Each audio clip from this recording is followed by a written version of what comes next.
Hey there, y'all. Welcome back to What's Next Wall Street. I'm Georgia Alfredas.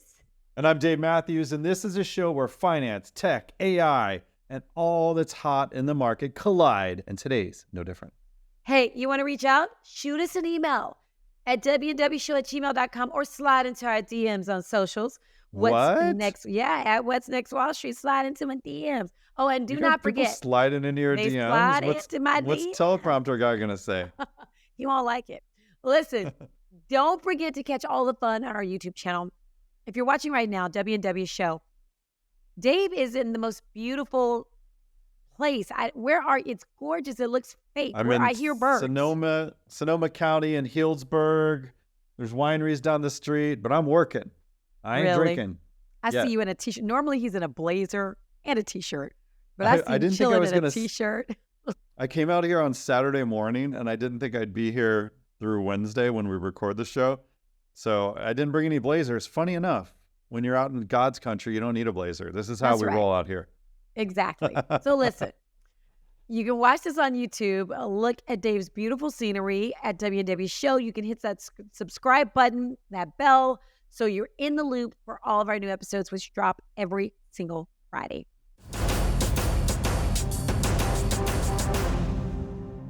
Okay, Dave, recently Elon Musk said he's almost always sober when he posts on social media, his social media platform X.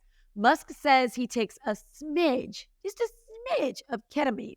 Is it ketamine or ketamine? I guess, what do you think it is? It's ketamine. Ketamine? Okay. He says this ketamine is prescribed by a doctor to help with what he called feeling down sometimes. I don't know. Is that like a smidge of alcohol or a smidge pregnant? I need more intel. So that's what I did. I found more intel. I researched it. Ketamine is often used in hospitals as an anesthetic. Now, Musk says he cannot overindulge because you already know he often says he has to work 16-hour days.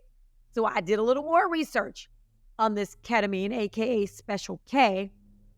I found out that people say it feels like you're floating outside your body. One user said they felt like the liquid in a lava lamp after taking it. Hey, no judgment here, but that doesn't seem like a great feeling. I don't want to feel like, but that's just me. It's a psychedelic, folks, and it may be the new Prozac. There are ketamine clinics now. So the question to our WNWS listeners and viewers is, can you make money from it? Wait, that sounded wrong. Not like make money on the streets like, hey, I got this ketamine. How much you want? Not like that. More like, who owns the company that makes ketamine? We're going to explore a lot more of that. Not explore it. We're not going to start taking ketamine.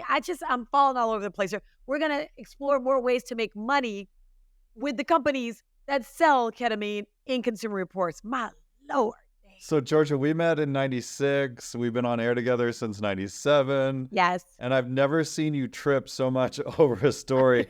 It's hard. I thought you were going to say, I've never seen you trip on a psychedelic. I was like, yeah, god dang right you haven't. Exactly. Yeah. Well, it seems to be the drug of choice these days. And when Elon was on, was it 60 Minutes talking about this and just saying, well, it's kind of like when I'm depressed, but I'm not really depressed. It's just, I don't feel happy. So... yeah, go figure. Hey, Elon's also catching flack for messing with how big the SEC is digging into his 2022 buyout of Twitter.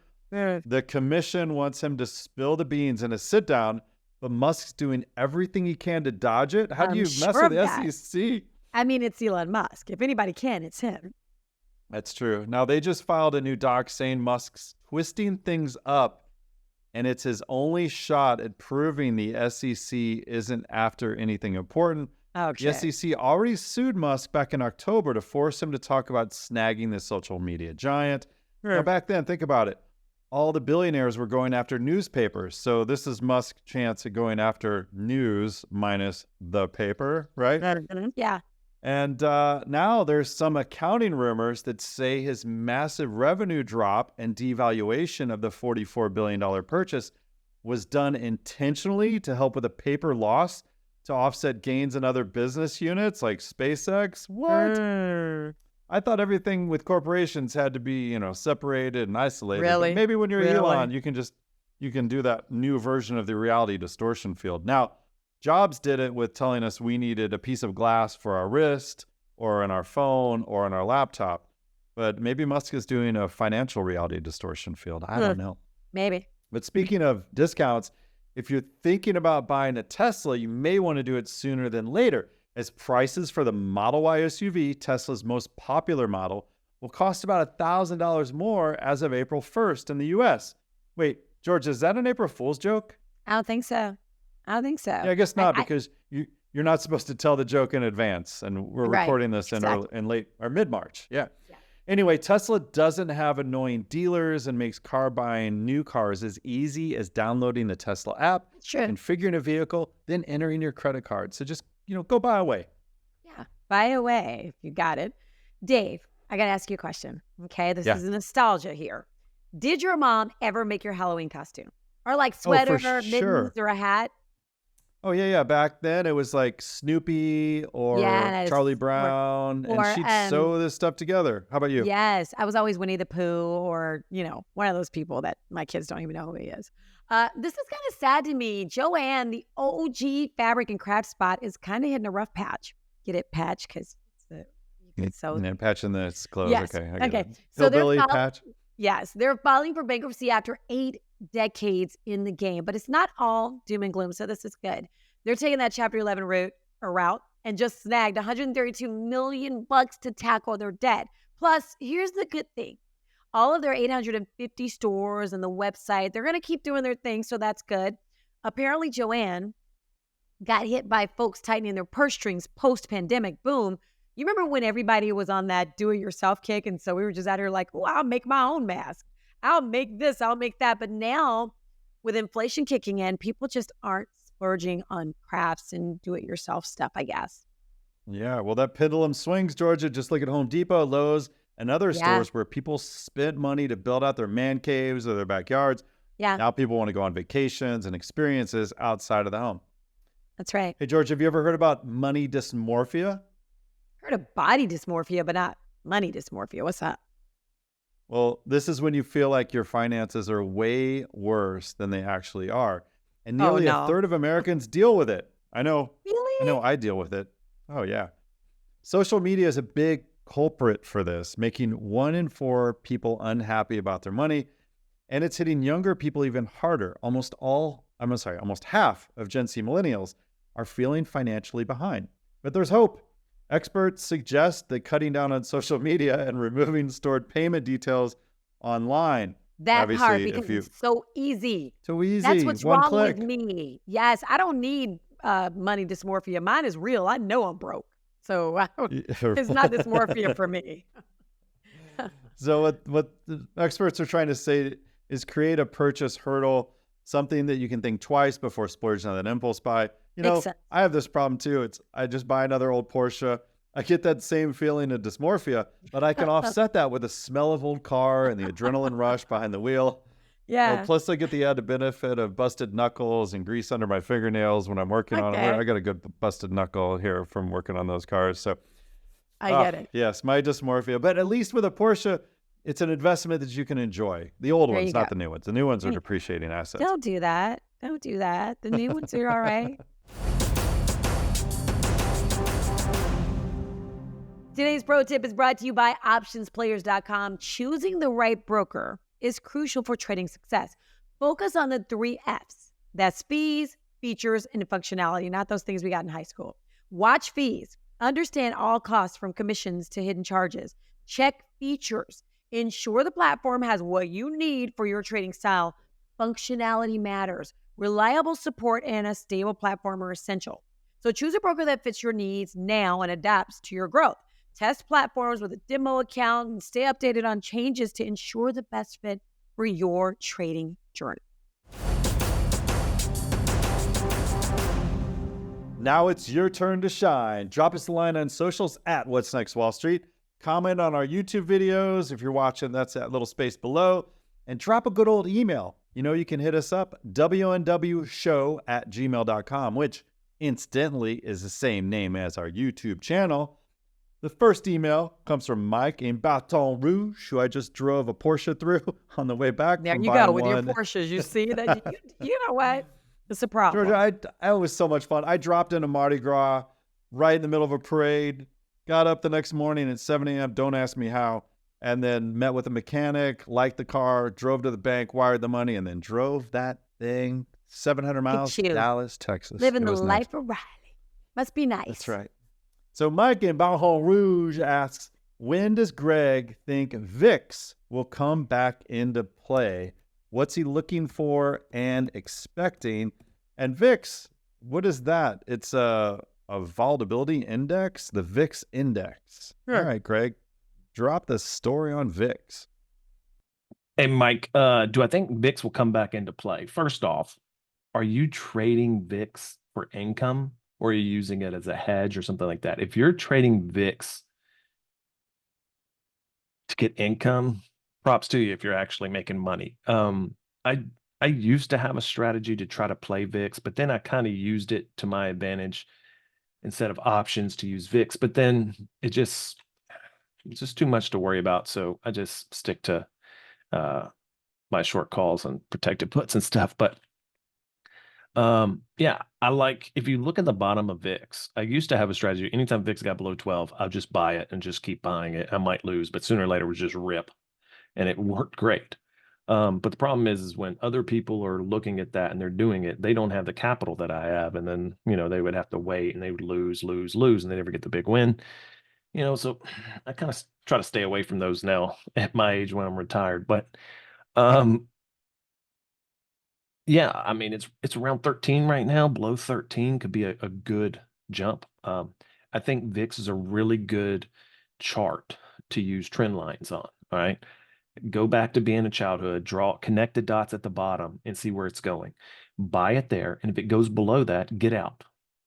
But normally it's very trendy and you can make decent money. Just know that you need to have a solid plan. Don't think it's going to go to 1 million. Once again, you know what your yearly goal is, whatever that is in cash flow. Have a plan. How can VIX help me with this? And then execute. But yeah, I'm guessing what that is.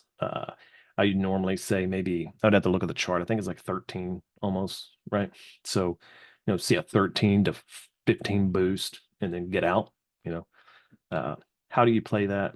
I don't have any recommendations for you. But I guess it's coming back into play at this point, if it's getting below 13 for sure. All right, Greg, thanks for your insight. Stay there because I got another question for you. Dan from Iowa is asking about the higher interest rate and inflation. He wants to know what, with that higher interest rate and inflation, what do we see the housing market within the next 2 years? Where do we see it? Is it going to get busted just like in 2008? If so, will the market crash as well? All right, Dan, that is a real estate question. In inflation and interest. Do I think it's going to get busted like 2008 crisis? No. And I'm not going to get into why 2008 happens. Most people will blame it on a political party or some craziness like that. But really, if you want to narrow it down to what it was, greedy people buying houses, greedy people selling them, greedy people making options and options and options and options and default swaps on them. Greed got everyone, right? And then the government basically just allowing it to happen, because why would they report it, and then like nobody went to jail and they were falsifying all this. It's crazy. If any of us did it instead of a government agency, we'd be in jail for like 1 million years, right? But regardless, I don't think it'd be like 2008. Okay. Go look at the treasuries. I don't know how to say this. Why can't I think of it? The United States Treasury, since 2008, has increased its holdings of mortgage-backed securities, right? So the United States Treasury is backing the housing market now, right? It's not going anywhere.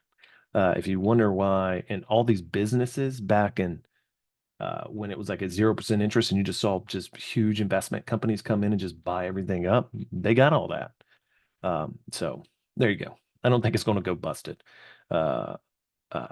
Even with higher interest rates, a lot of places haven't seen any decrease. I think it's kind of location dependent, right? So if you live in a place like Dallas, it's continuing to grow, you're probably not getting a deal on a house, right?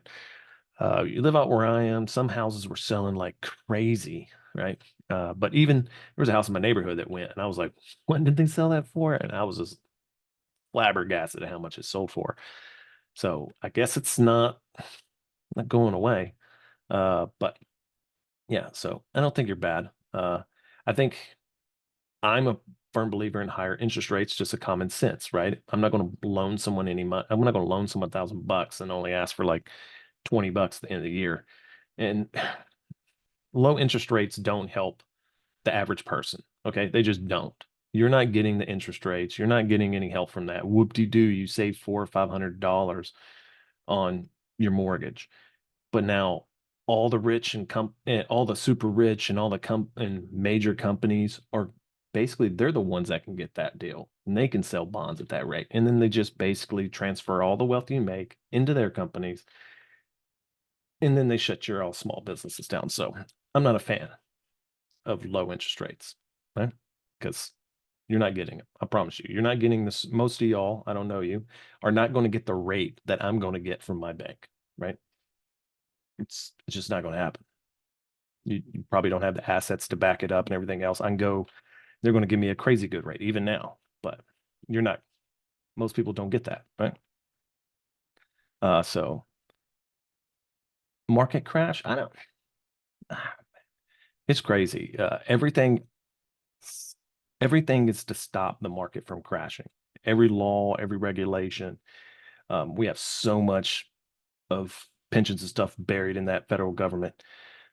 So what would we really consider a crash? I think the market's overvalued. So is 50% a crash? I don't think so. But I think the market needs a 30% correction. But what do I know? So I don't think you're going to see a crash. But who knows? I like crashes, man. It's just good opportunity. And you might think, oh, well, if my money's in the market and it crashes, simple. Go get a job, work extra hours, put it all in the market, make some money in 4 years. All right. And then when the market goes up, you can stop working as much. I don't know. I just made that up. It's probably not really good. Well, back to y'all. Okay. Thanks, Greg.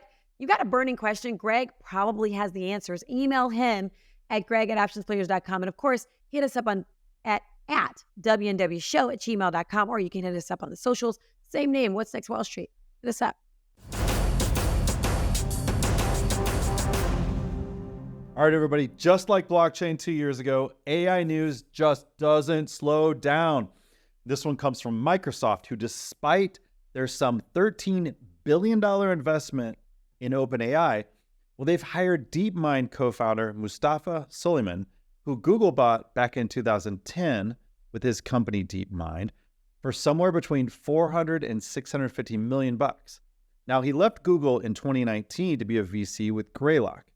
Suleyman and much of his team from their startup Inflection, which he started after the VC gig, will be joining Microsoft to head a new consumer AI division, reportedly directing to CTO Satya Nadella directly. Many of those currently working with Suleyman are also moving closer to Microsoft. Wait, does this sound familiar? When Sanjay from Microsoft said that he'd hire Sam Altman and all of his team when OpenAI unceremoniously removed him from their board last December?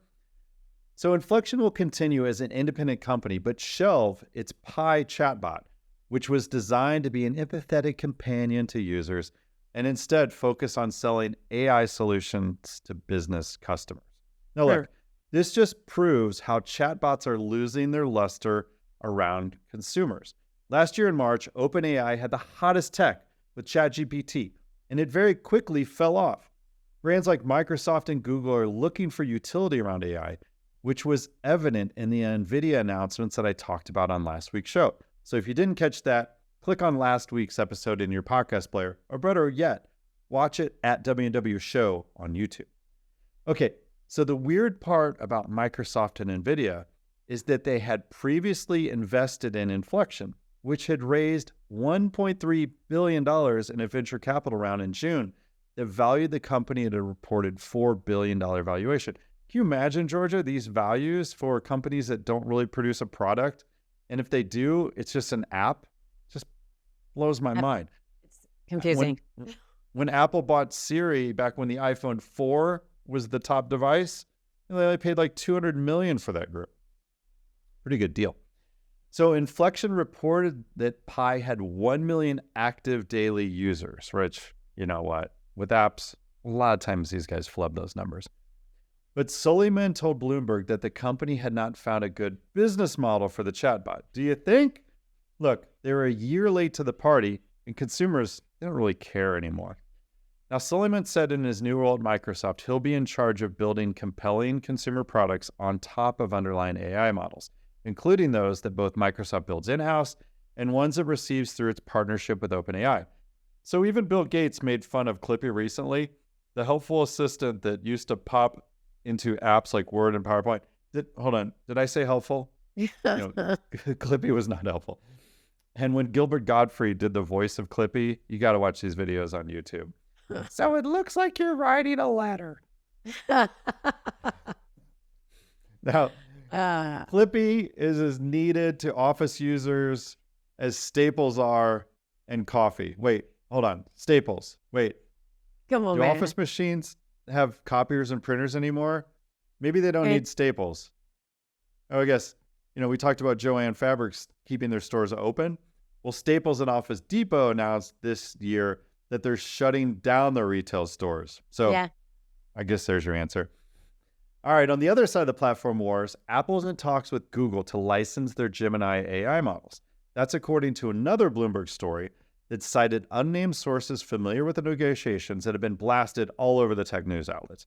The article said that the iPhone maker is talking to Google about using Gemini to power cloud-based generative AI features on its phones, which might write documents or generate images. This while it continues to work on building its own large language models that are expected to power a future generation of on-device AI applications. Independently of this, AI is spending $1 million a day on AI development, according to the source of the information. Maybe they can make it so Hey Siri doesn't suck with their own AI models, which may be used on device, and even be built into iOS 18, which is upcoming for developers editions of this to create code for in the summer.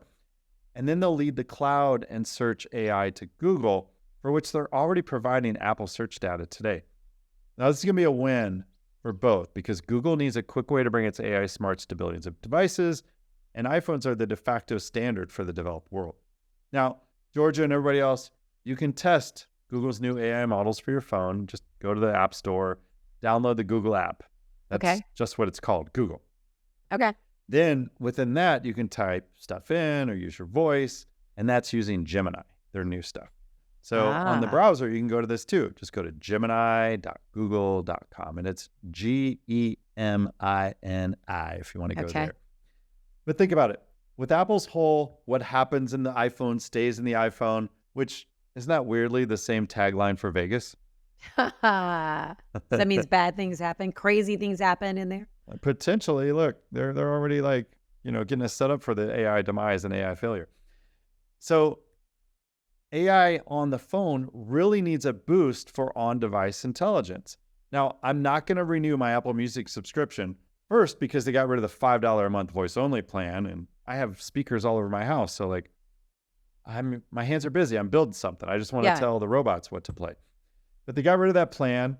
And two, because when I ask her to play music for me, I get bands that aren't even in my playlist or prior music I listened to, or worse. When I when I ask it to play NPR New York, it's one of my favorite pastime away stations, it starts playing top songs from New York, which I got to say, they're not any good, but maybe I'm just getting old. So there you have it. Lots is going on between the format wars of Apple and Microsoft and their bedfellow partnerships. But keep tuning into What's Next Wall Street as we uncover what's happening with these trends, which are not poised to slow down at all this summer. So, you nerds out there, no vacation for you. Keep things going.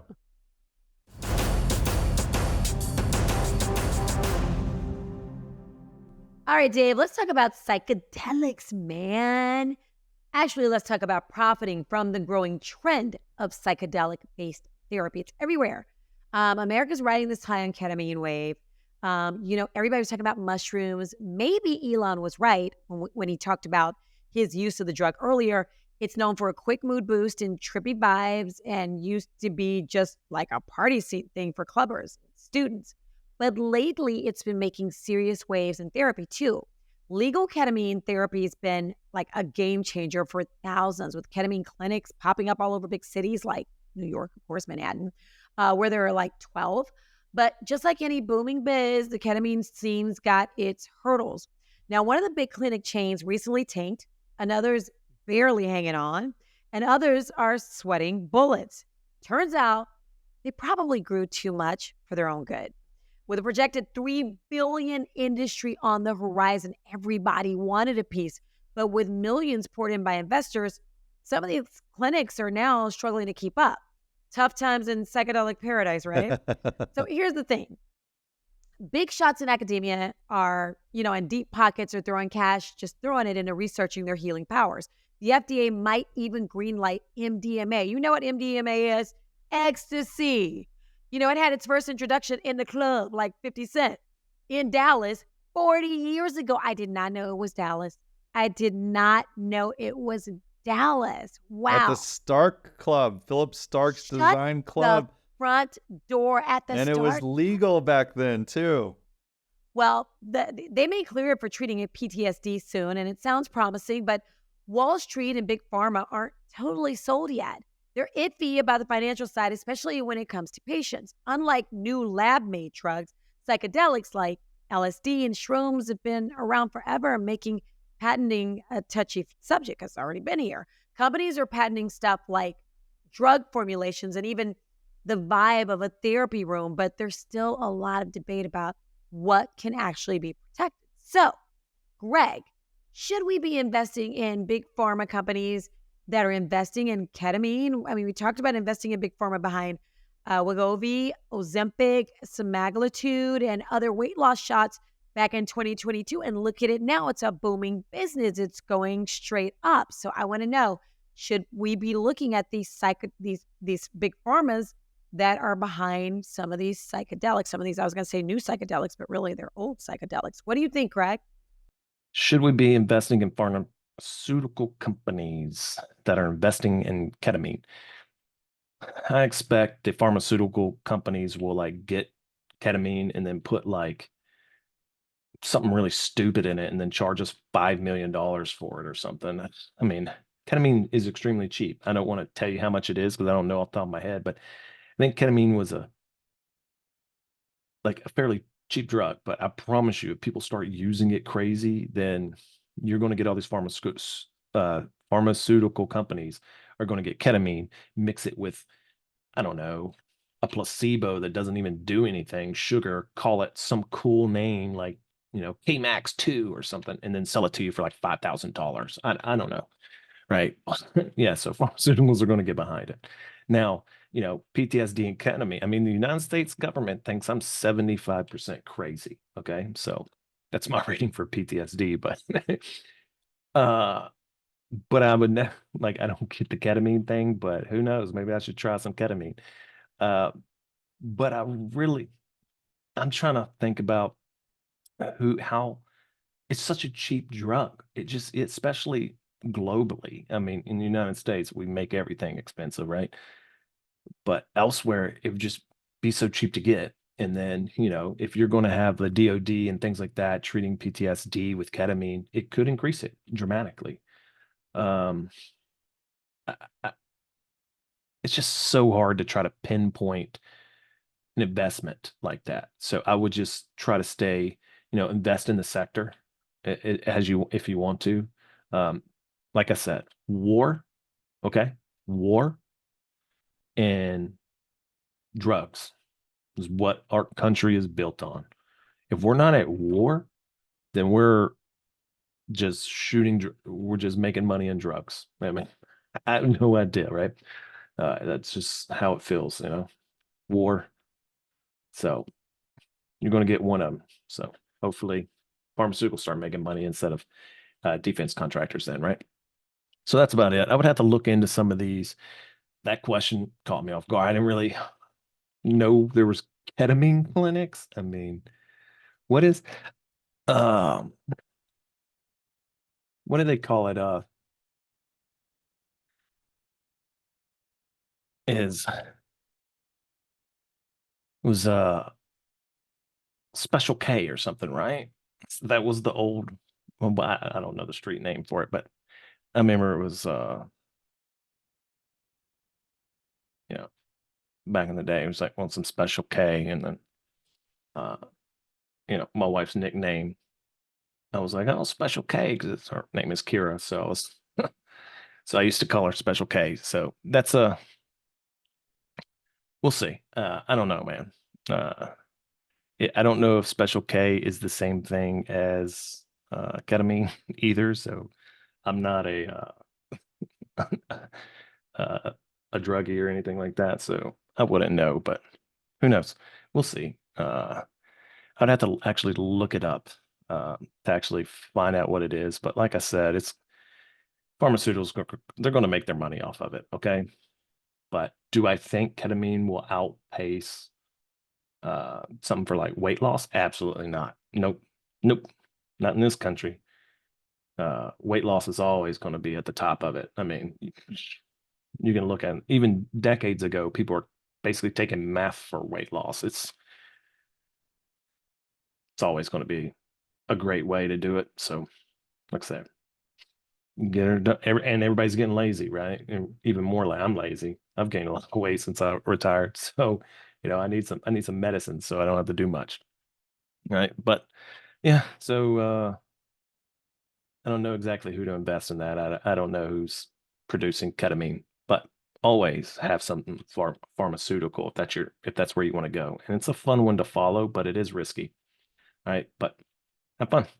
Okay, Greg. Groovy info. Okay, I was just cheesy. I see what you did there. Remember, folks, if you got burning questions or you just want to shoot the breeze, okay, we're here for you. If you tried ketamine, I really want to know, like, that's just so trippy. And I'm not, I'm just saying it just seems, I want to know if you've ever done shrooms and, or if you've ever, and what I've it asked made you feel people like. that they say that ketamine makes you feel like you're floating outside of your body, which I'm using my hands too much. I want to stay very much present. So same. What are you going to do? You know what? So I've meditated, and because people say you can meditate and it makes you like you yeah, you float. Can achieve this, right? I've never done it, but I do love to meditate. It makes me like lose control, but it's not, drugs. It's like drugs in here. No judgment though. I don't care. Y'all do what you want to do, but I'm just saying. Let us know. Drop us a line at WNWshow@gmail.com, or you can hit us up on socials at What's Next Wall Street. And we want you to share the show as well. We can only grow with your help before the AI algorithms start spewing us all over, or they might not like us because, we might be a little hesitant about AI. So head to YouTube, search for WNW Show, click the subscribe, forward it to a friend, look for us on Spotify, Apple, wherever you get your podcast, and share the show with a friend. We need your help to grow the show, and we love doing this for you. That's right, you. I'm Dave Mathews. We're like a grass-fed show, not grass-fed, but grassroots. Gosh, grassroots. There you go. We're a grassroots show. Listen, we are taking like questions, and if we use your question, of course, we're going to give you a shout out. But we really are growing from what you guys want to talk about, and that's where we get all of our info. We're like, oh, okay, people are talking about ketamine, they're talking about Elon, they're talking about shrooms, whatever. We want to talk about what's important to you. So, and we're going to do the research to find out all the good stuff. I'm Georgia Alfredas. We will catch you next time on What's Next Wall Street.